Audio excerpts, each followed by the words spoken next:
வெற்றிமாறன் வந்து டிக்ளேர் பண்ணல. ஆமா. அது வேற சில பேர் வந்து பண்றாங்கன்னு வச்சுக்கோங்களேன். சந்திச்ச போது இவர் என்ன பேசினாரு, அவங்க என்ன பேசினா, அது அவரு வந்து வெற்றிமாறன் சொன்னாதான் நம்ம அதை வந்து எடுத்துக்க முடியும்.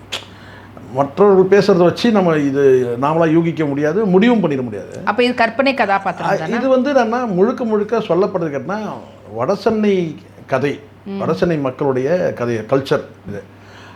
அது நீங்கள் எப்படி வேணால் எடுத்துங்க.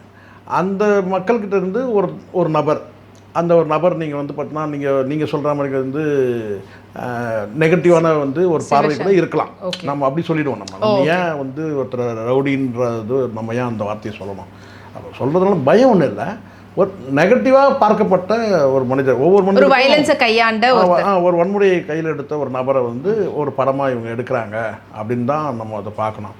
சில ஊடகங்களில் சொல்கிற மாதிரி கேட்டால் வந்து ஒரு ரவுடியோட வாழ்க்கையை தான் வந்து படமாக எடுக்கிறாங்க அப்படின்லாம் சொல்கிறாங்கல்ல. நம்ம அப்படி இல்லை. இங்கே சில எல்லா மனிதர்களுக்கும் எல்லா பக்கங்களும் இருக்குது.